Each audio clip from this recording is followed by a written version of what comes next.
ucraniano revisó los restos cubiertos de nieve y los fragmentos que se esparcían por la trinchera. El viento frío silbaba cortante en sus oídos, enrojeciendo su rostro y congelando sus extremidades. La nieve que se había derretido sobre el uniforme en los momentos más cálidos de la batalla ahora empezaba a congelarse, cediendo cada vez más el precioso calor corporal al ambiente. La trinchera parecía abandonada. Los rusos derrotados en esa región del frente de Vuhledar al sur de Ucrania. Por un breve momento, el hombre de adelante casi se relajó, pero los demás notaron el leve movimiento al frente. El ruso se movió rápidamente, pero los rifles ucranianos del resto del escuadrón estaban preparados. Los proyectiles de 7.62 milímetros desafiaron los vientos fríos para robar de una vez lo que quedaba del calor ruso en esa trinchera.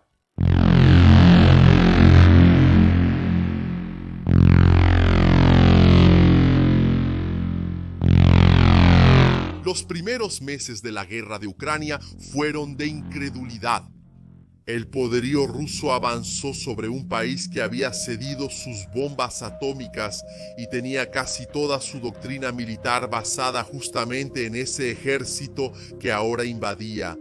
El mundo observaba solo esperando cuánto tiempo tardaría en que toda la nación cayera.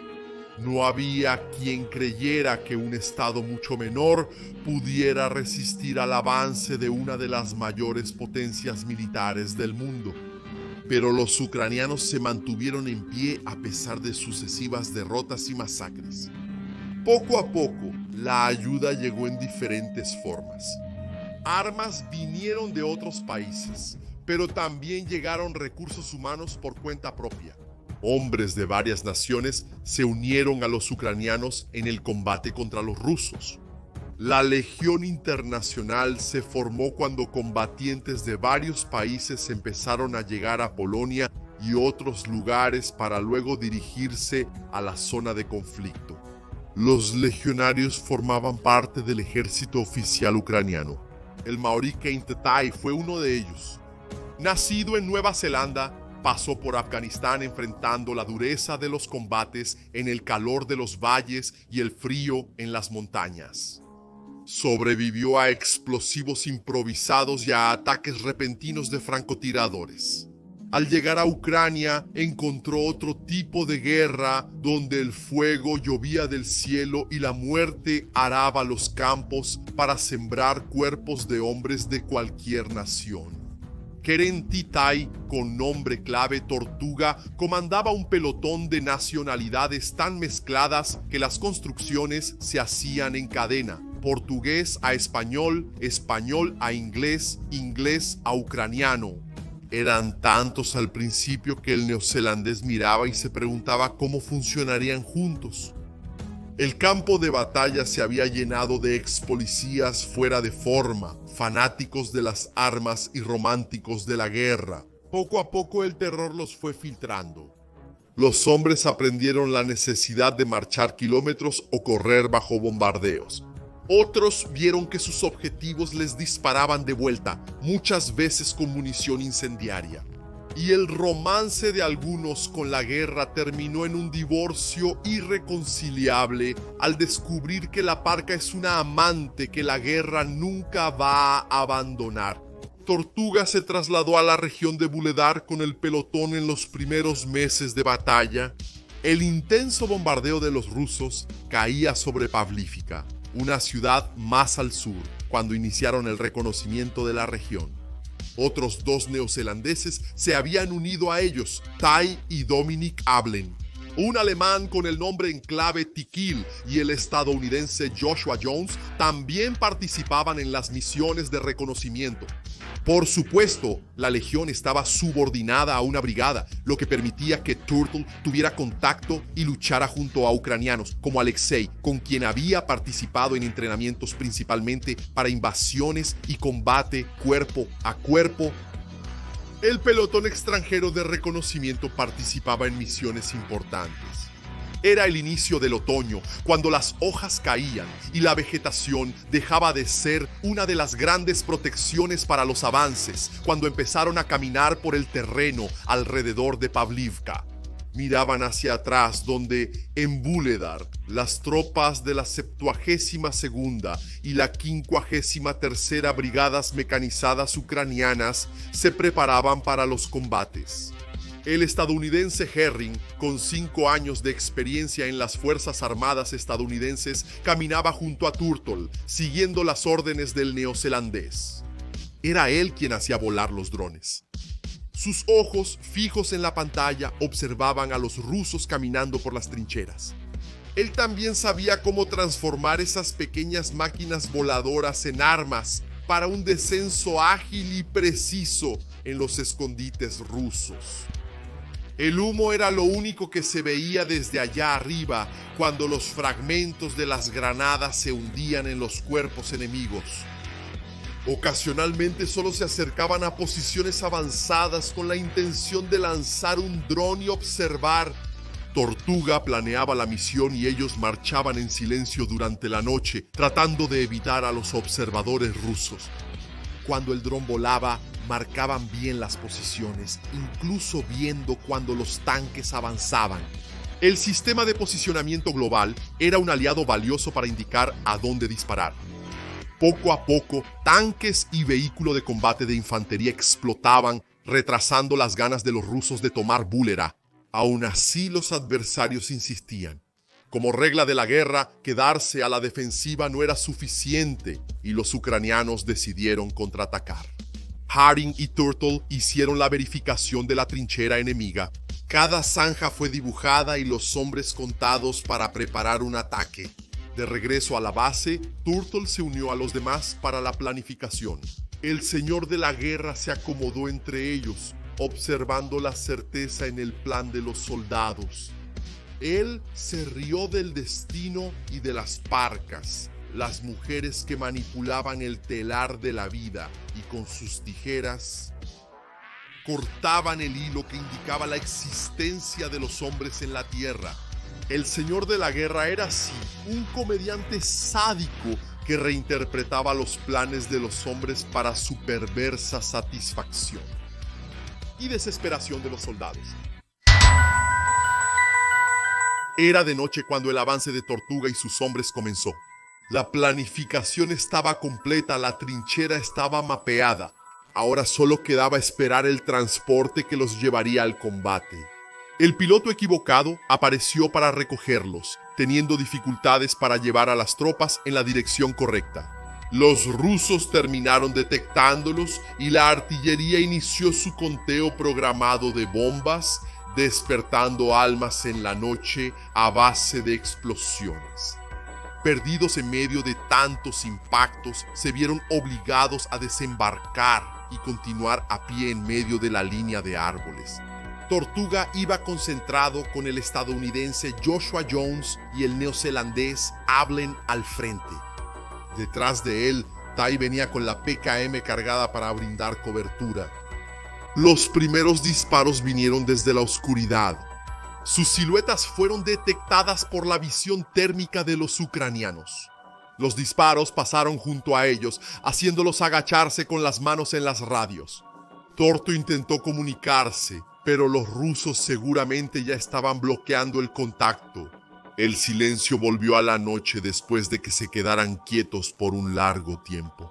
El silencio de la oscuridad solo era interrumpido por el impacto de los morteros cavando el suelo a lo lejos.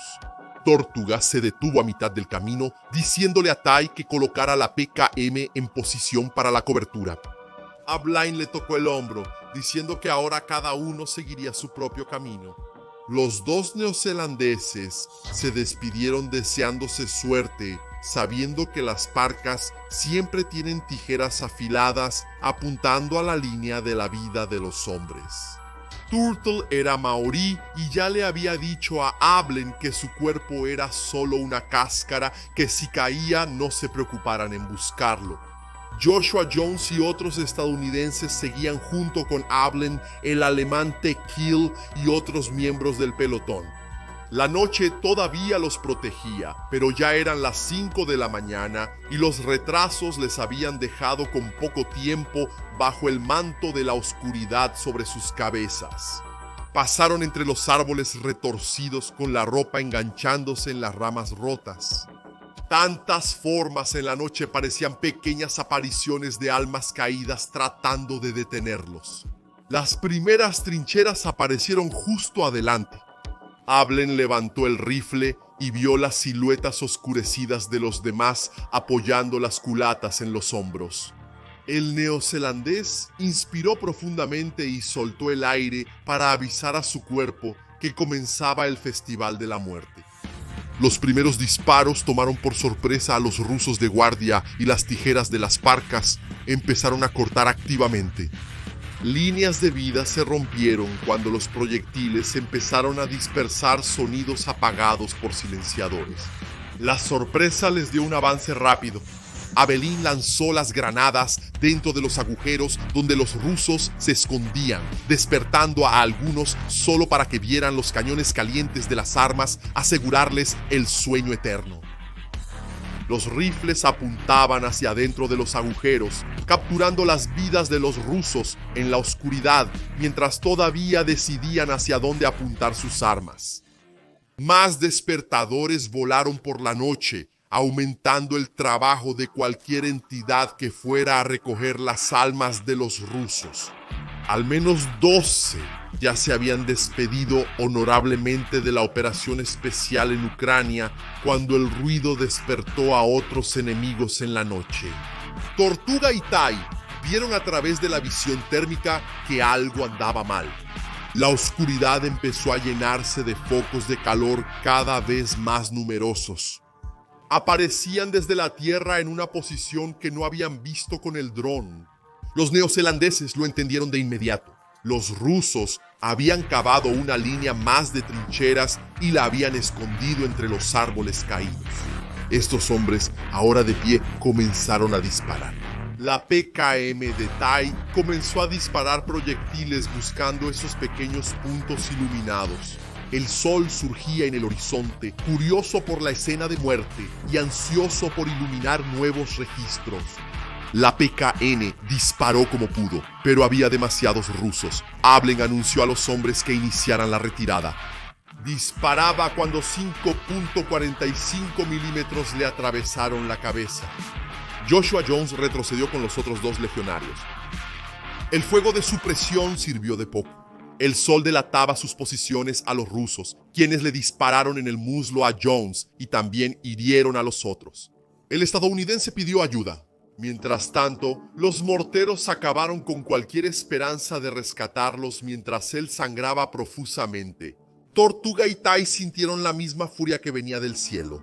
Cubrieron la retirada de los demás mientras pudieron hasta que se vieron obligados a retroceder a la base para lamentar las vidas perdidas. Omoari escuchó al piloto de dron Haring contar cómo durante 2 días los cuerpos permanecieron en las trincheras antes de que los rusos los retiraran. Después de eso, solo hubo el avance de los enemigos. Los infantes de marina de la 155ª Brigada Rusa y de la 40ª Brigada Naval ya habían iniciado sus avances. Para la reserva, dejaron la 136ª Brigada de Fusileros Motorizados y la 72ª División de Infantería. El avance fue firme por las posiciones ucranianas. Todo ese contingente les daría una ventaja de 4-1 en el ataque. El típico grupo táctico de batalla ruso fue modificado a divisiones, aumentando la cantidad de infantería que acompañaría a los vehículos en los ataques.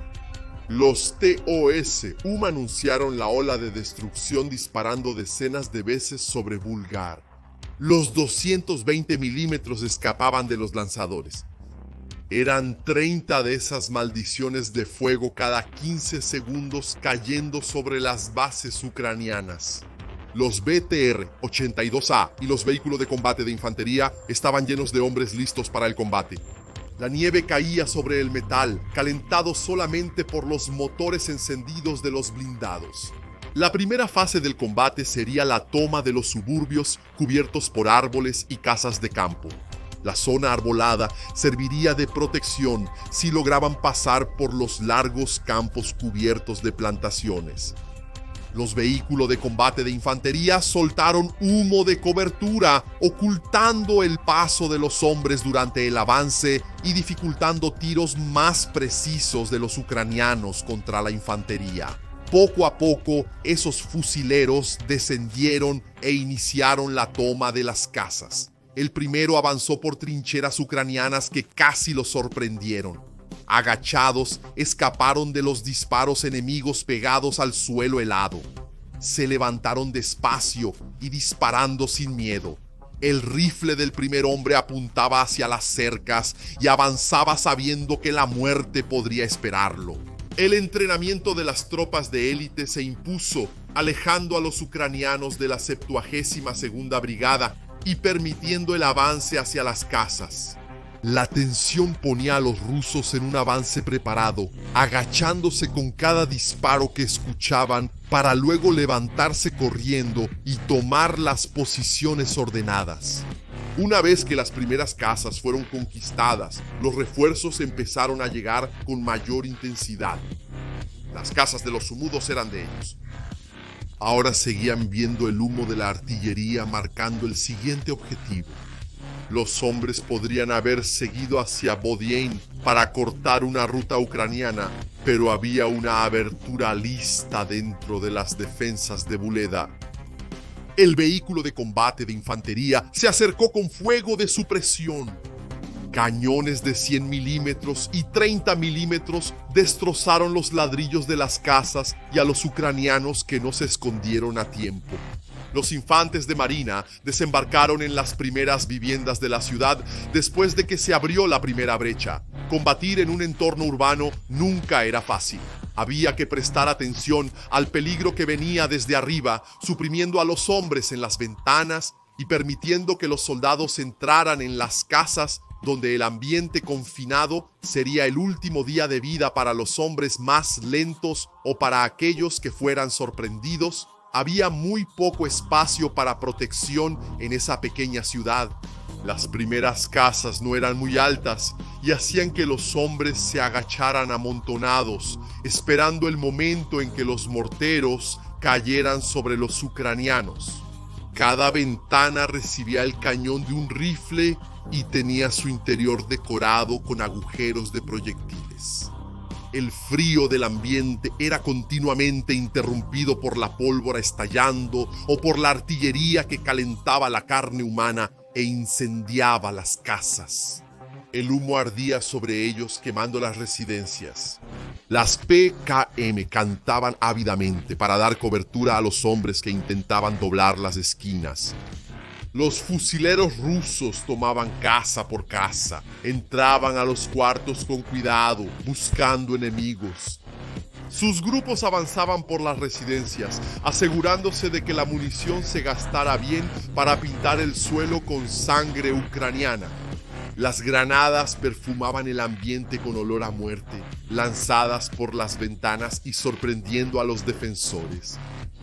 Los rusos ya habían avanzado más de 2 kilómetros dentro de Vuhledar cuando los ucranianos empezaron a reorganizarse. La invasión perdió el ímpetu y los infantes de marina se encontraron dentro de las casas esperando las próximas órdenes y viendo los recuerdos de familias separadas por la guerra. Poco a poco, las fuerzas de la 72ª Brigada llevaron la lucha a los rusos en vez de solo esperar. Bombardeados constantemente cuando se quedaban quietos, veían que un destino cruel los esperaba. Tortuga y el resto del pelotón de reconocimiento extranjero recibieron órdenes para el proceso de limpieza de la ciudad. La doctrina de muchos de su batallón incluía mucho más la batalla sangrienta de un combate cuerpo a cuerpo que la suciedad mórbida de la trinchera.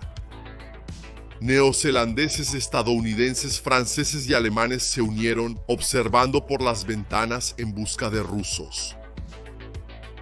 Llevaban la batalla a cada esquina, poniendo los rifles a trabajar en el continuo intento de alojar la muerte en los cuerpos de los adversarios. Los disparos daban tiempo para que los compañeros cruzaran las peligrosas calles de Vuhledar y caminaran para dar una oportunidad más a que alguna familia derramara lágrimas. Sostenían firmemente sus rifles, suprimiendo las casas mientras alguien apuntaba un lanzador de granadas de propulsión a la puerta.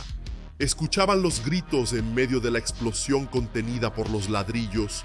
Después entraban en lugares devastados para revisar los cuerpos caídos. Pero claro que no eran solo los extranjeros. Ellos eran una minoría ante el esfuerzo y la ira de los ucranianos. Alexei Gordeyev fue uno de esos soldados que atacó una de las casas dominadas por los rusos. Su escuadrón intentó tomar el lugar usando granadas para entrar. Los rifles buscaban las rendijas, lanzaban fuego dentro de las construcciones antes de asegurarse de que podían entrar. Aún así, nunca era una certeza. Entrar en la oscuridad de un combate cuerpo a cuerpo y enfrentarse a las tropas de élite rusas era un riesgo elevado. Temían no solo caer por los rifles, sino también las típicas trampas que los enemigos dejaban cuando decidían retirarse. Alexei entró en la oscuridad de la casa junto con el escuadrón. Fue uno de los primeros en pasar por los pasillos helados. Los demás venían detrás con el mismo aire de preocupación. Cuando comenzó el tiroteo, el caos se apoderó de los aposentos con la intención de dejar esos dominios solo cuando la muerte apareciera. El silencio llegó y el orden imperó en presencia de la nueva entidad que dominaba cuartos llenos de cuerpos sin almas y cápsulas vacías de municiones. Thornton supo cuando Alexei desapareció en la búsqueda de los rusos. Era un amigo más que la guerra le robaba. Ablen, Jones, tantos otros que habían dejado sus cuerpos en el suelo de Ucrania mientras sus espíritus seguían su camino. Suspiró el aire caliente que desafiaba el hielo invencible del invierno cuando llegaron las próximas órdenes. Tenían que sacar a los rusos de Vuhledar y hacer valer la sangre de aquellos que ya habían caído intentándolo. El soldado no salía de la guerra sin cicatrices, pero debía detenerse a enfrentarse con el horror de esas marcas en el cuerpo o en el espíritu solo después de regresar a casa. Dentro de la zona de combate, dejarse dominar por el horror era empezar a deshilachar de uno mismo los hilos de la vida que mantenían su espíritu unido a su cuerpo. Aún habría más sobre las batallas de Vuhledar y los ucranianos impondrían su venganza a los rusos.